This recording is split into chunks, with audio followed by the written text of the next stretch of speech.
Good evening everybody and welcome to another Apex Point Racing League live stream. I am your host for this evening, Speedy Snoopy. I'll be joined in the comments box a little bit later with my fellow colleague Anthony or Diabolus, for those that know him in the server, and we are here tonight on a little bit of a different night actually. Normally our feature races are on Sunday nights where we dabble in a bit of Gran Turismo 7 racing, but in a change for Season 10 we've decided to hop on over to Texas here for round 5 of our ACC GT3 series here at the Circuit of the Americas. So it's a live race we're watching tonight, so as you see everything that's happening in front of you, it'll be happening live and will have impacts on the championship as it currently stands.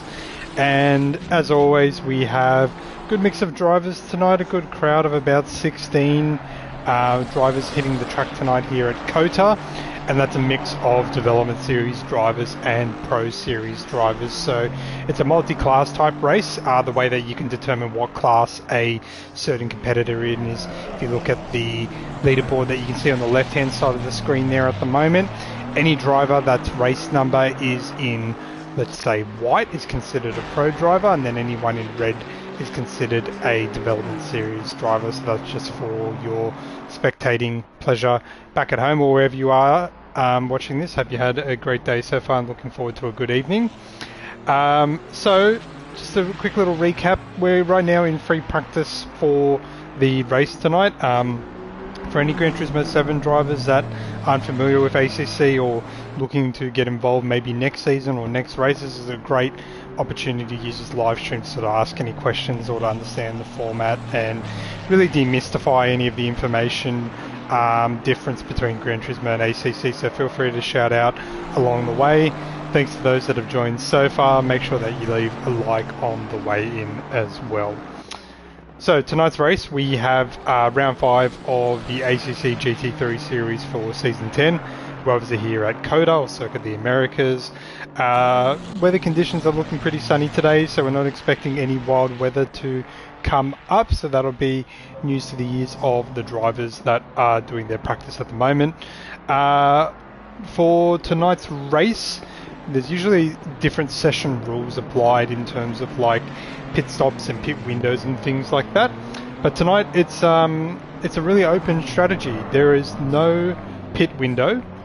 So normally in an ACC race you can set the time frame of when you have to come into the pits, whether that's like a 40-minute window, so that would be in the middle 40 minutes of the race.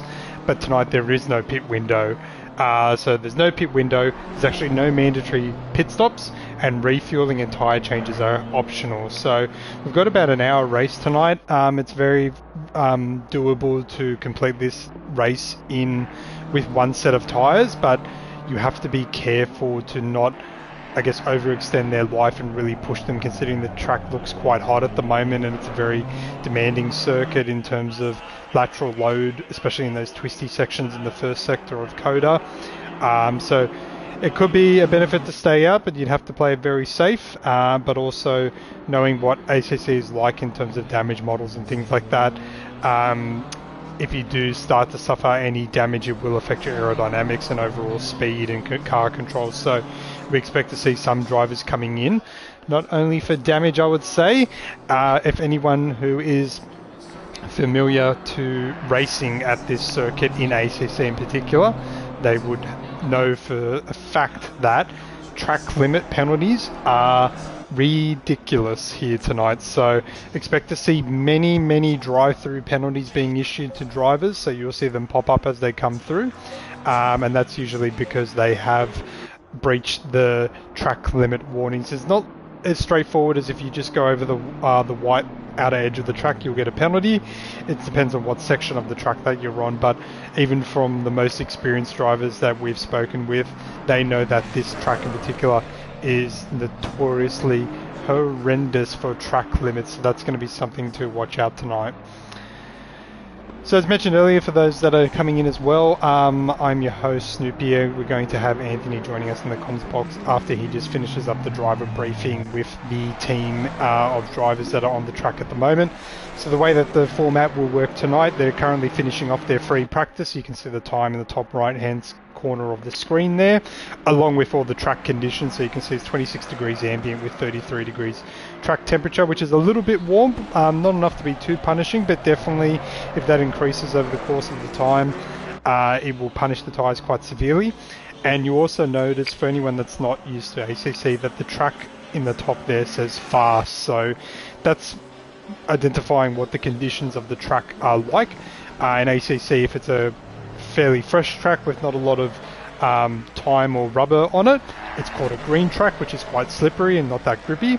Fast is obviously better than that, but potentially by the end of tonight we'll get to what's called optimal conditions, and optimal conditions will be the best grip that anyone can have, so we can watch out for that tonight. So we'll have free practice wrapping up shortly, then we'll move into qualifying. So it's a little bit different compared to Gran Turismo, where we do one-shot qualifying. So in ACC they have 15 minutes qualification plus the cooldown timer, and then after that they'll have a little bit of a break to get themselves set up and load their setups for the race, which is about an hour in length. So we should be looking at quite a hefty session tonight with a lot of action, I'm sure, no doubt. So looking forward to it, and it looks like we've had Anthony join us in the comms box. How are you? Very good. Happy to be here. Just finished the driver's briefing. Gave them all a handful of pointers, a bit of a grilling about past performances. Yep. We have had a pretty terrible start to the season for those who haven't seen it in the chats or what's been going on, but we've had a lot of incidents in the first 3 events in the season. And the thing with ACC drivers is they're not typically raising tickets against each other. They kind of sorted it out afterwards, have a bit of a gentleman's chat. It only came to a head when I was sick of the poor performances from the rear of the pack. Yeah, it's been a very interesting season, and I think we can just be really honest with the community here that we've had a couple of ring-in drivers that have popped up halfway through the season and have just jumped in and think that they can, run in, do some quick races with not a lot of practice and not a lot of respect for the foundations that we want to make sure this community follows, which is like sportsmanship and good, hard, clean racing. And they've come in like a bit of a tornado, destroyed the place and then left. So some of those drivers have moved on. Some of them have taken that warning and said, okay, I'll remember for next time. So we hope that with the huge amount of runoff areas at the Circuit of the Americas, that there is plenty of room to avoid those shenanigans. But as I'm sure anyone who's watched Formula 1 in the past couple of years has seen how Turn 1 goes in particular, especially with our boy Oscar Piastri last year in the F1 sprint race. Anything can happen, but we hope that is not the case. So for this evening, we're currently waiting for the last couple of drivers to finish their flying laps for free practice. What will happen after this is then the session will reset. It'll go into the qualifying conditions, so the 15-minute timer will start, and then the drivers will start to head out onto the track to complete their qualifying laps. So not a hot lap, they'll have 15 minutes, and yeah, it'll be interesting to see how that all comes together at the end of qualifying. But speaking of which, qualifying is commenced. We have the green flag ready for qualifying. We'll get to see which driver heads out on the track first. Looks like there's a few of them. We've got Seaborn sort of leading the charge here from what I can see in the Ford Mustang GT3. We just wait for the camera to cut to them. Yep, there's Seaborn heading out there. And as we look down the pit road, we can see a whole gaggle of cars driving out. Some have decided to do the Max Verstappen and just scoot on through and not wait in line. I'm sure there's no issues with that. Well, it was something I did mention at the start was no passing during qualifying, so I guess that's a bit of a grey area in pit lane getting your passing done. I did notice some of the cars who got out real quickly, the cars that get out real quickly have actually prepared themselves prior to the practice session ending and loaded up their qualifying setups prior to the practice starting. The guys who are sitting in there, they're not just waiting for a gap, they're getting their setups dialed in for the practice. They haven't been prepared enough to jump out and get out there quickly. So those guys will be pumping away on their controllers, getting their setups dialed in, while there's other drivers have jumped out early. Looks like we've had a driver guilty of jumping out of the pits really quickly and not having everything set up with Jay Ballack, who scooted past everyone in the pits, but now has let them all pass him while he stood on the side of the track and was trying to find reverse gear from first gear, but seems to have figured it out and is now on his way. So Anthony, talk me through it. You're obviously an ACC veteran. You're correct me if I'm wrong, you are the current pro division champion from last season. What's, for those that aren't used to ACC or that are new to ACC, what's sort of what is setup? What is ACC setup involved? Because from what I understand, you obviously have a lot of tuning available in this game, which is very, very crucial to a successful race. But what would be some of the differences between a qualifying setup and a race setup? Okay, so I guess I'll start with just the fundamentals of setting up the car. A lot of the drivers will go online or watch some YouTube videos and get YouTubers' setups and try and test those out, and then make some micro adjustments to those setups based on how or their driving style. So setting the car up can be daunting. Once you've done it a few times, it gets a lot easier. I'll be honest, I do not know how to set up a car without guidance of a YouTube video or Googling or speaking to some of the drivers who are really switched on with setups. For example, you know, we've got some drivers in GT7 who are still racing GT7 who are not racing ACC, who really do take a kind of interest in setting up of a car. Ting, for example, straight away picked it all up real quickly. People were asking him for advice all the time about making some micro adjustments. You know, the car's oversteering or understeering here, how I make an adjustment, I need some more slip, what I need to do, all these kinds of things. Some of the people get it, I'm one of the people that don't. My thing, especially with my team, they'll ask for a setup, I'll get a setup and I'll give them a setup that I have, and then they'll make their changes. I never make any changes, I'll just learn how to drive the car how it is. If it's terrible, I'll just learn how to drive it terrible. However, with the difference between, I guess, a qualifying setup and a race setup is, it's pretty much preset. When you load it up, it's going to have all your settings ready to go. So, you know, you're carrying less fuel. For example, you're starting with a different tire set than what you're going to be racing on. Your practice setup, then your race setup. You want to use different setups. Some drivers like to get out in practice and just scrub up, scrub up their racing tyres to get them bedded in. All this stuff makes small improvements for the amateur driver, like anyone coming from GT7 to ACC. That wouldn't make a difference at all. You wouldn't notice that. But these kind of things is what people are doing. So with your qualifying setup, it will definitely be more aggressive. That's the idea, because you're only doing 15 minutes of track time. So the tyre, the way the tyre sits on the road will be a bit more aggressive. So a bit more camber for more turn-in or whatever you need. Whereas when you race setup, you want to have the car a bit more soft, compliant, and nursing those tyres. Because, you know, before the latest updates last year or year and a half ago, this game really used to be referred to as the tyre simulator. You had a small window of having the tyre temperature and pressures right to make the car perform.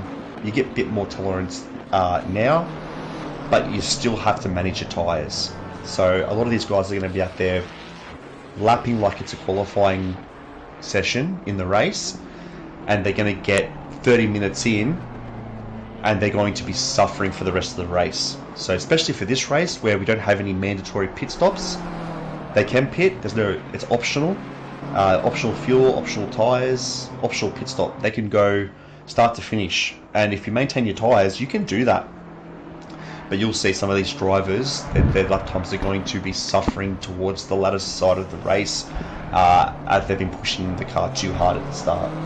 Yeah, we were discussing that at the start, how there's no requirements in terms of pit windows or changing tyres or refueling or anything like that tonight. So you could theoretically go through the entire race with a full tank of fuel and one set of tyres. We know that tyres can last that long in ACC, but with such a heavy car, i.e. a car full of fuel, and on a track like this, and correct me if I'm wrong, it's looking a little bit warm here today, Anthony, so tyres are going to be punished.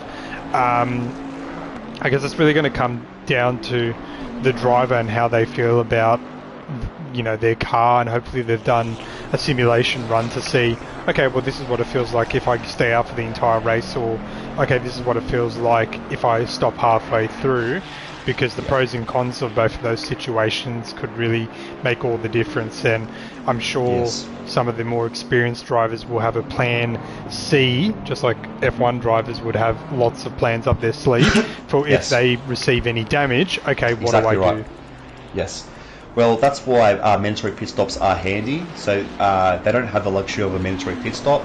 Last week we had 2 mandatory pit stops. What I talked to the drivers in the drivers briefing was, you know, a lot of people will try and start the race, get a pit stop out, get some fresh air and drive. However, I recommend banking those pit stops towards the end of the race in case you get damaged. Of course, so yeah.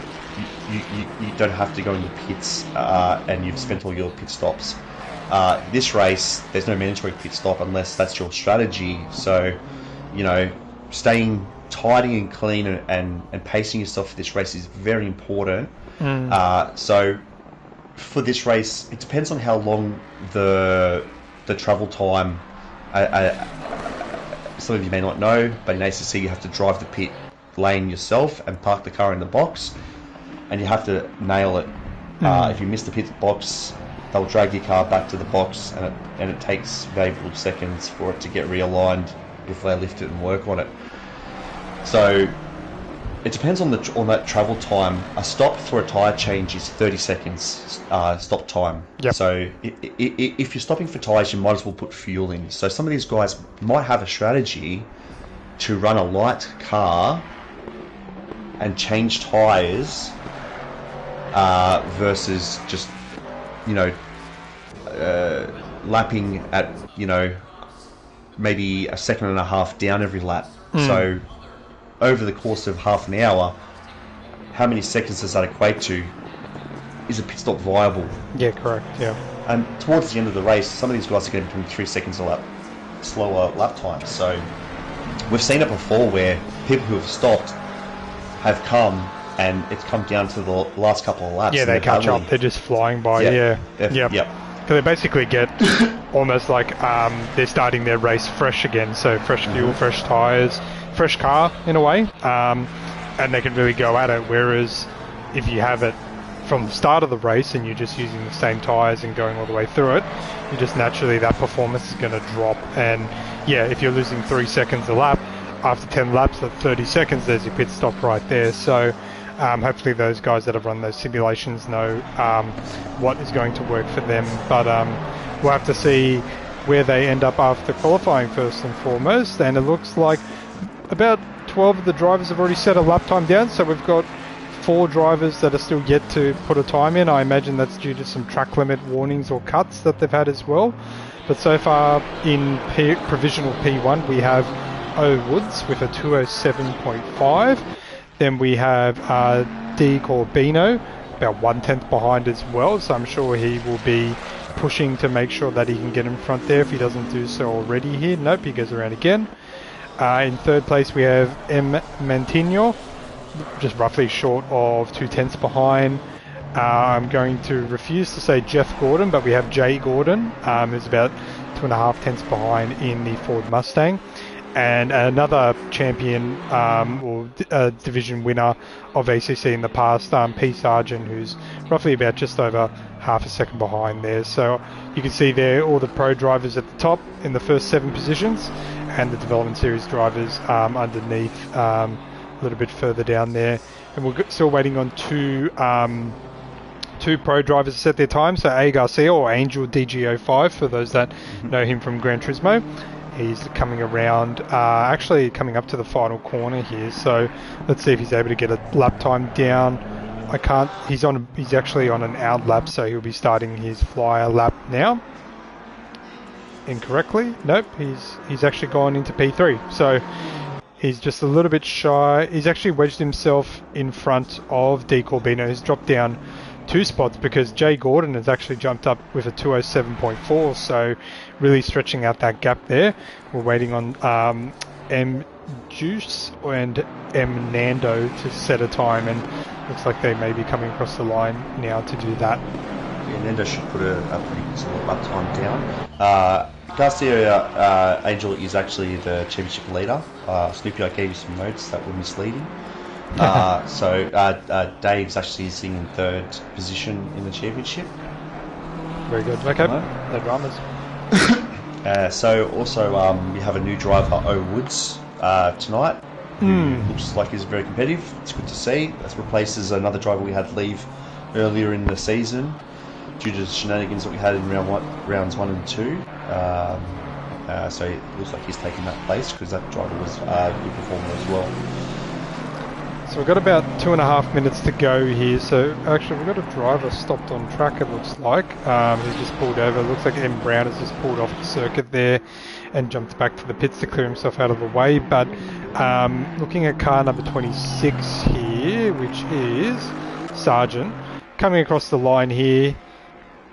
Not to improve, but he will probably be the last driver to start their flying lap. So this will actually no, sorry, incorrect there.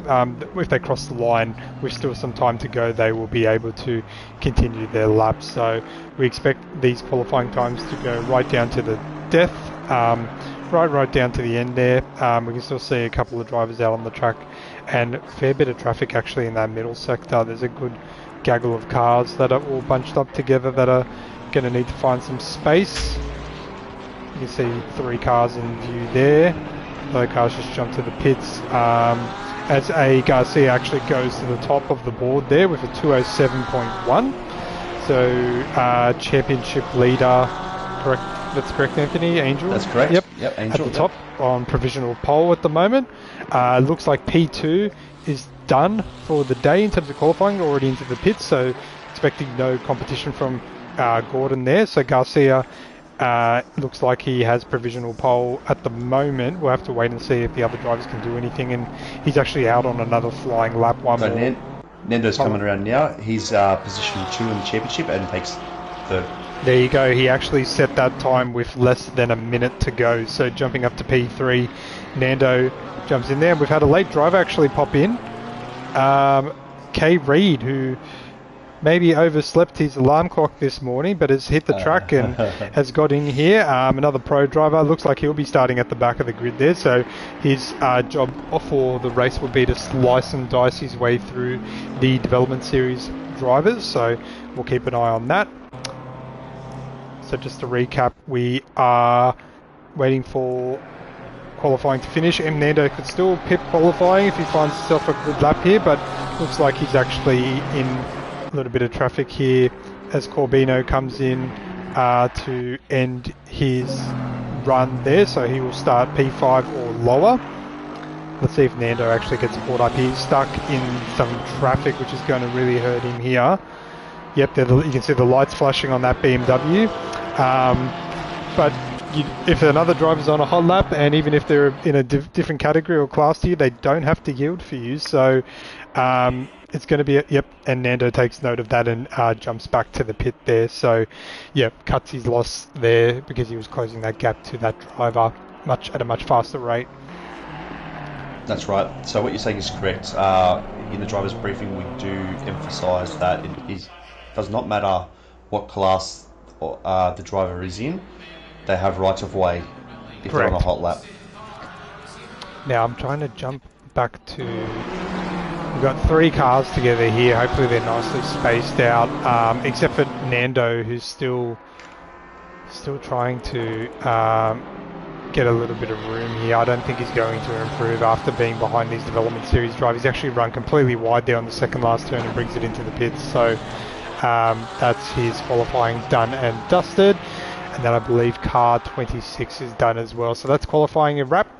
So as mentioned earlier, in P1, starting on pole, we have Garcia, P2, Gordon, P3, Nando, followed by Woods, Corbino, Mantinho, Overbeek, P Sargent, Jay Hawk, who's actually a development series driver who has pipped a Pro Series driver, and C Bourne for P9 and P10 respectively. E Chan in P11, Kozowski is going to be Monsters Inc. references there. Kowalczyk, I'm not going to say that, but driver 991 in P12. C Ford in 13th. J Ballack 14th. M Deuce 15th. M Brown 16th. K Reed, who joined late after just scraping through the paddock and getting into his car before qualifying ended there, as joined and is starting at the back of the grid. So that is your grid setup for the race today. And interestingly, they are on the grid. Anthony, talk to me. They're right on the grid here. Yes, they're on the grid here. This will be misleading for you Gran Turismo drivers. This is not a stop-start race. They will be doing an outlap, a formation lap. It'll be a full formation lap. I was not sure, so I was telling the drivers prior to the race that I couldn't remember if I had changed it back because I had taken away the full formation lap last week due to it being the 24-hour Nürburgring track. So no one wants to, drive around at 50 k's an hour. That would take like 10 minutes. Yeah, exactly. So we did a short rolling start last week. So we're back to the full rolling start this week. So you'll see them take off one by one. They will be instructed to form a single file line. You'll see them start trying to warm their tyres up. We should see cars dragging their brakes to get heat into the brakes, because the heat from the brakes actually transfers into the tyre. So that's one of the things that, if any of you that were interested in trying out ACC, would be one of the things that you try and work on when setting your car up. Once you've got your setup in, the way to set your tyres is go out there and put a few laps in and see if the brakes are staying warm. If the brakes are staying warm, then go and set your tyre pressures. You don't want to go out there and just start setting tyre pressures and change your brake ducts. And by setting your brake ducts, that's like opening the duct or closing the duct, depending on how cool or hot they're getting. Yep. Then you set your tyre pressures. Yeah, correct. So as you can see... Yeah. Sorry, go on there. No, I was going to say that, and you can also check the temperature of your tyre. So once you go and do a few laps, go back to the pits. It gives you all the statistics that you need. Your tyre temperatures, your brake pad wear, all sorts of different information, and then your tyre pressures most importantly, so you can make the adjustments you need for the track temperature. So they're off to start their formation lap. So you'll see the drivers, as Anthony mentioned, dragging their brakes, slowing down, speeding up, doing everything to basically get their tyres in and their car into the peak operating window for the start of the race. If you notice the cars bopping up and down before, they don't have air suspension on their cars. It's not like Grand Theft Auto or anything like that. Basically, whenever you load in a race setup or a car setup, your car will drop back onto the track, kind of like air jacks if they were in the pits or something like that. So, exactly right. Yeah. It's simulating the cars are on their air jacks. Correct, yeah. And at the moment right now, you might see some cars looking a bit funny going in between each other and stuff like that. Basically, to avoid any drivers crashing into each other right at the start of the race, basically ghosting is on, even though it may not look like it. So you won't be able to hit another driver on the outlap, which is very, very helpful.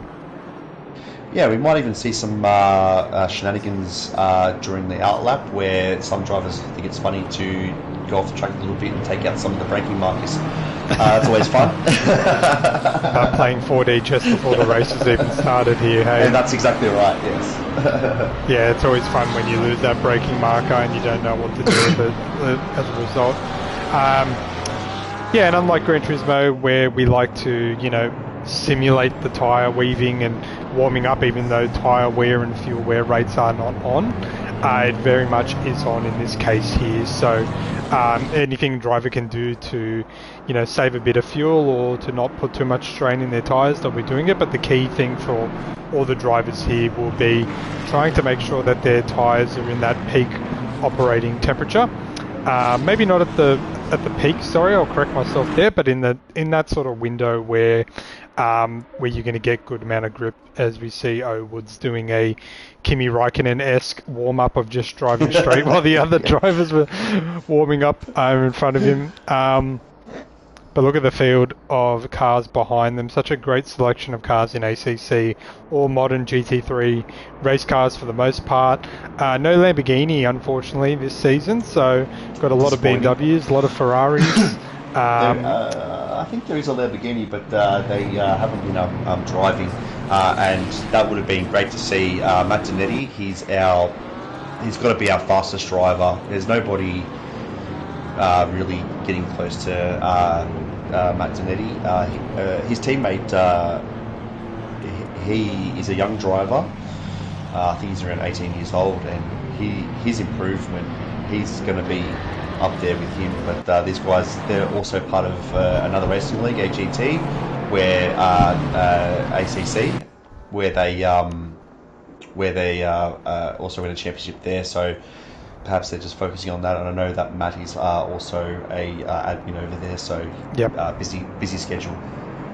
Very, it takes a special caliber of driver to be skillful at this simulator in particular, so props to anyone that has raced with us or in other leagues, and props to the drivers showing up tonight as they get into their double file formation to head around the final corner. There's a little on-screen graphic that they see that we can't, that tells them exactly where they need to be.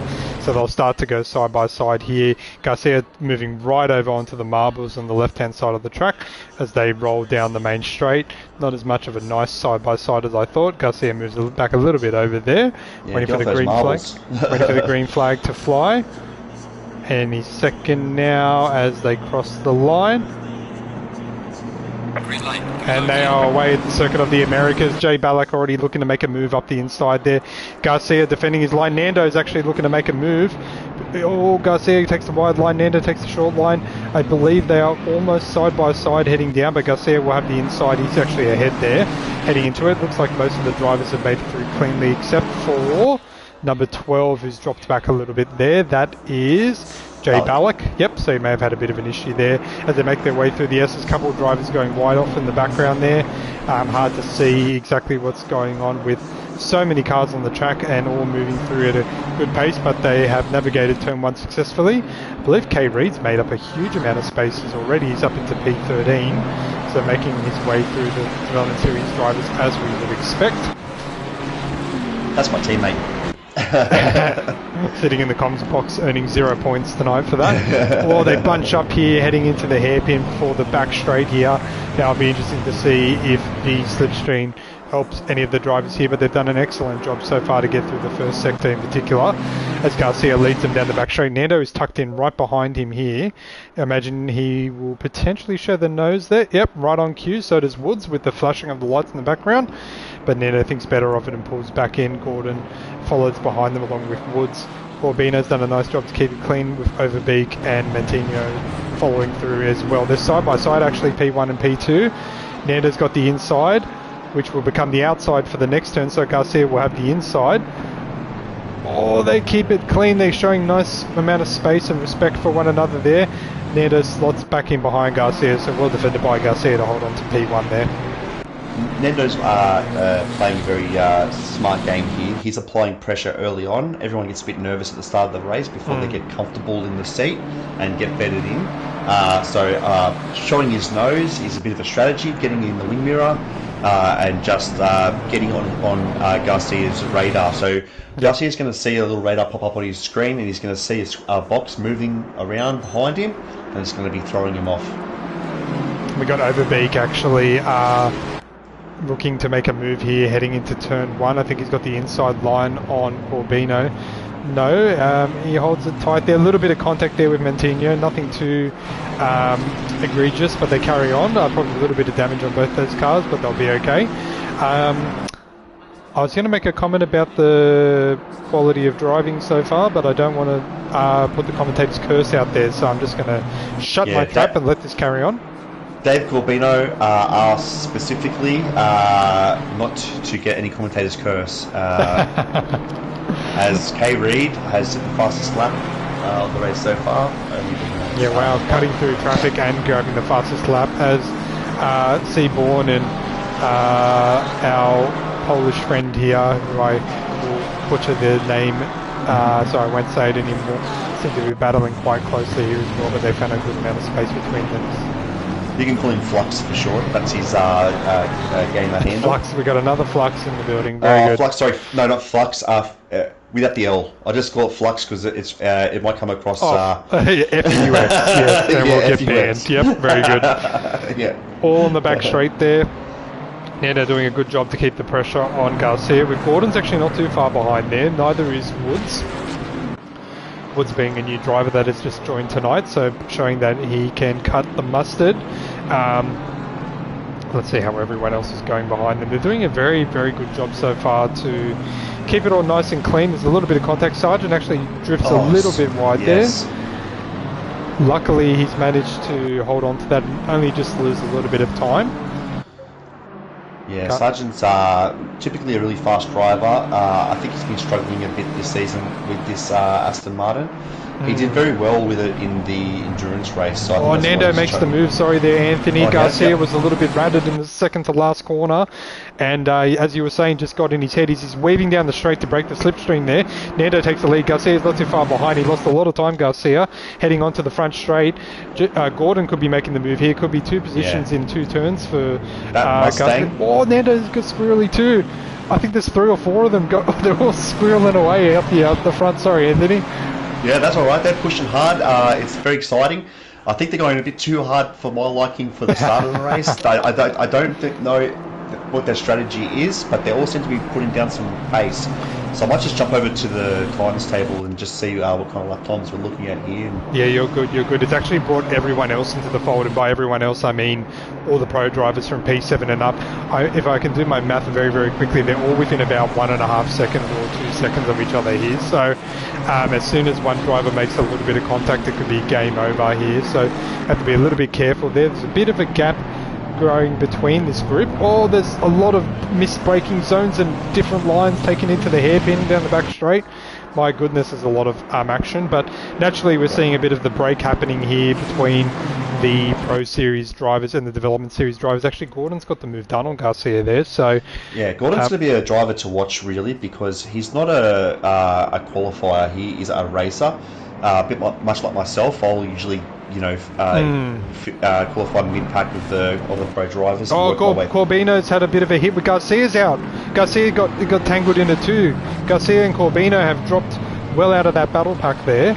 No. We missed it. We may have to jump back into the replay. I wonder if we can pull that up, and I can probably jump to it based on what I can see here. Wonder if it's not too much of a hassle, if it is too much of a hassel. It's not too much of a... It should be too much of a hassle, but it will... if you're going to save the replay, it's going to muck up your replay a little bit. But that's okay. Let's have a look here. We're going to quickly jump into the replay here. If you could remind me the number of Dave's car, 22, I believe. 22. Let's have a little look here from Dave's point of view as he goes down the back straight here. So they were heading down... Go from the camera view here. So we're on board. We're here with Dave to see what ends up there. Looks like he has the...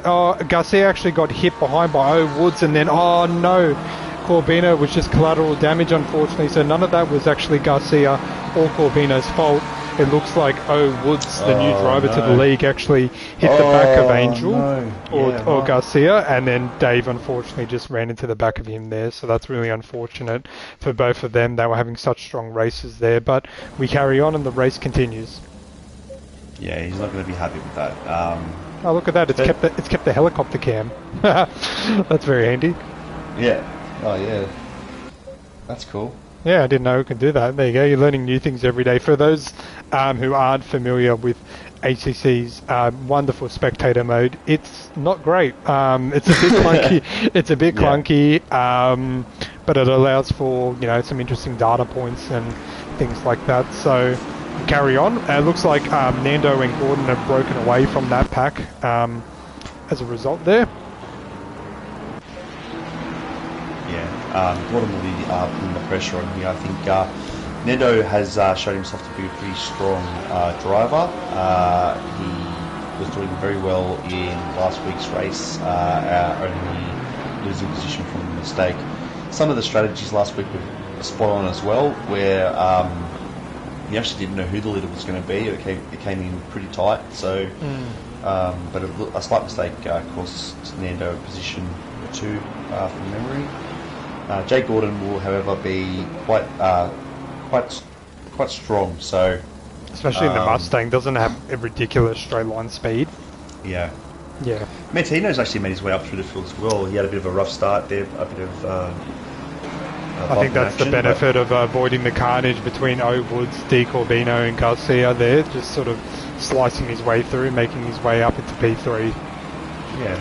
So Woods is actually going to be under a bit of pressure here from Overbeek, because he will have damage to the front of his car for sure. Yes. So I won't be surprised if they do catch up. And meanwhile, Jay Hawk, Development Series driver, actually just mixing it with the pro drivers, wolf in sheep's clothing here. So yeah, good on him. Yeah, the Bentley should be quite strong here actually. It's running on the it's negative 28 kilos for this race. Yeah, and that's another interesting point for those Gran Turismo drivers that may not be familiar. So balance of performance, very common in GT3 style racing, and Gran Turismo it's obviously applied to every car based on the type of the track, whether it's a low, mid to high speed track. Similar sort of case here for ACC. They apply balance of performance based on the track, regardless of if it's low, medium or high speed. But every race you'll find that depending on the car that you choose, it will either have ballast added in terms of positive or negative ballast. So I wonder, Anthony, if you would know off the top of your head which cars would be benefiting the most from the balance of performance on this track today. I will just make a slight correction to what you go for it, about the ballast. The ballast, the game isn't doing that. That is coded by us, APRL. We are using a blended BOP model from 2 different sites. LFM being the foremost BOP model, as it's the most popular site where races are held and run through their own website, a bit like SimGrid. So they set their ballast, and all the modern cars are running LFM. All the older cars, which we're not seeing any of the older cars in this field, are running a Sprint server BOP. These are all coded painstakingly by myself for each race. So it's good to see that the Mustang, however, has had a bit of a change, because the Mustang was unbeatable in a straight line. Yeah, it would have been. So now we're going to see a ballast with the Mustang. It's actually got weight taken out of it, but it's also had a 19% power cut. It's the only car in the field that has power cut out of it. It's that powerful. Yeah, right, okay.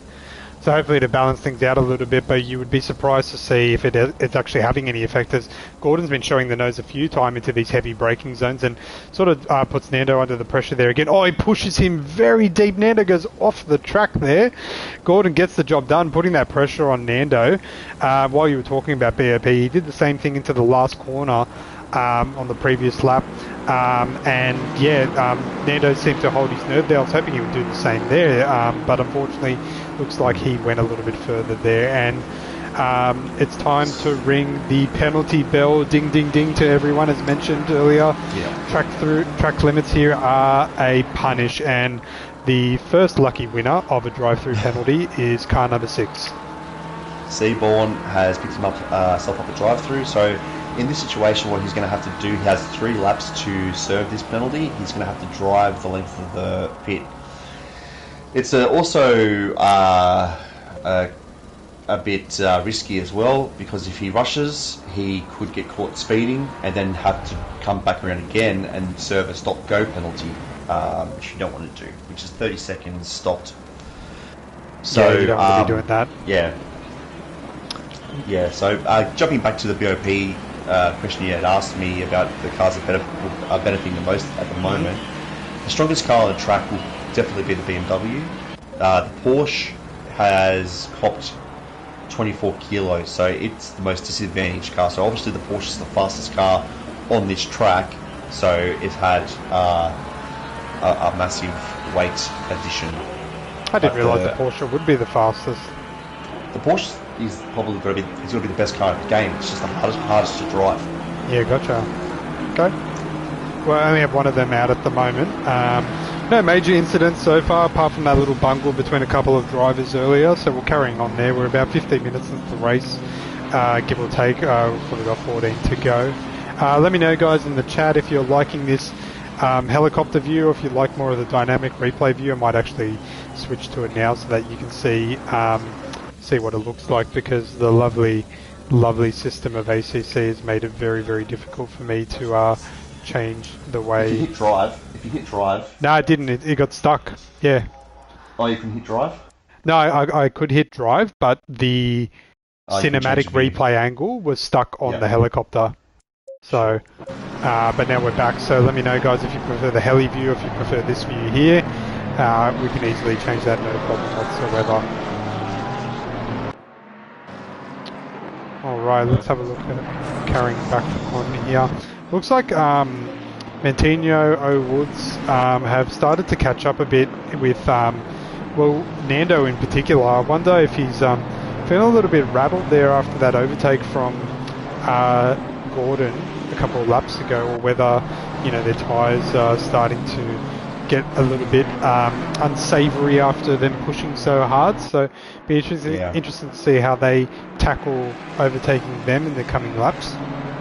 Also, when a car gets into a slide, it heats the tyres up a lot, and they might see a spike in PSI as well. But the PSI might come down, but the temperature, you know, you've got to take it easy and get those tyre pressures down, otherwise the car will continue to slide about, and then it's counterproductive. So once they have a slide, rather than taking it easy, just get those tyre pressures and temperatures down.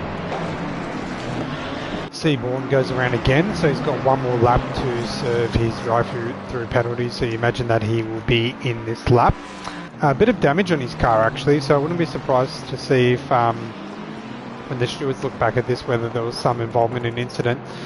Gordon's like completely stepped away from Nando, and Nando looks like he's just fighting for his life here to hold on to P2. He was leading the race only a few laps ago, and I'm struggling to see why, unless there's actually a huge amount of damage on his car too. Side, yeah. Yeah, so must have missed something. Having some aero.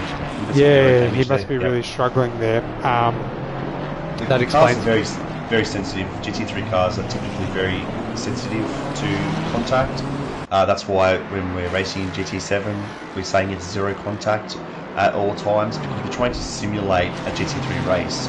It's not like V8 supercars where they're door-to-door bumping into each other, pushing each other like they're in NASCAR. These guys should not be touching each other. Slight touches can cause aero damage, and it affects the car's performance. As Dave Corbino picks up himself a drive-through. Oh, that Ferrari's seen better days, and now he's just moving out of the way there. Yeah, he's got some severe aero damage. He needs to get that car in the pits. The problem is now for him is he's going to have to do a drive-through and then come back and fix the car. Yeah. It's unfortunately a tale as old as time for Dave Corbino. Just not through any of his own doing. It just luck never seems to favour him when it comes to these races, unfortunately. But he's a good egg. He keeps showing up. He keeps giving it a go, and when he's on, he is on. So Yes. we expect him to come back with the next race and be stronger than ever. He has been asking me to drive in the development series. I contemplated it this season. It's just specifically to do with his consistency. The reason why I didn't, I told him I didn't put him in there is like it just looks funny to have a development driver qualifying in pole position. We're watching actually Seaborn here. Sorry, Anthony. He's he's doing a drive-through, but he's heading into his box. He shouldn't be. He should keep going. I don't think he knows. Oh, that's going to be a disqualification, I think. No, it won't pick him up. He's stopped there, and it's not going to pick him up, and he's going to be probably wondering why they're not picking him up. Ah, very good. Okay. His pit will be going. Get out! Keep yeah, going, like you're not meant near now. Keep going back out. Keep going. And he's back out there. So what those drive-throughs done have actually brought Kay Reid from originally the back of the pack now to the top 10 actually. So he's not too far away. Jay Hawk though. Development Series driver, P4 outright, and with a huge chunk of time between him and some other Development Series drivers, so props to him there. Yeah, this is a great driver. Sorry, pardon that. This is a great driver. He's on the cusp of being in the Pro Series. A bit like Dave, though, he's just been getting the raw end of the stick a lot of the time. So for those drivers, it's not just about like, oh, they're just unlucky. Sometimes it also comes down to navigating the live situation that is happening on the track. Yeah, totally. You not only want to be driving the car and getting consistent lap times, but you also got to navigate what other drivers are doing. How well can you read the race or read the room,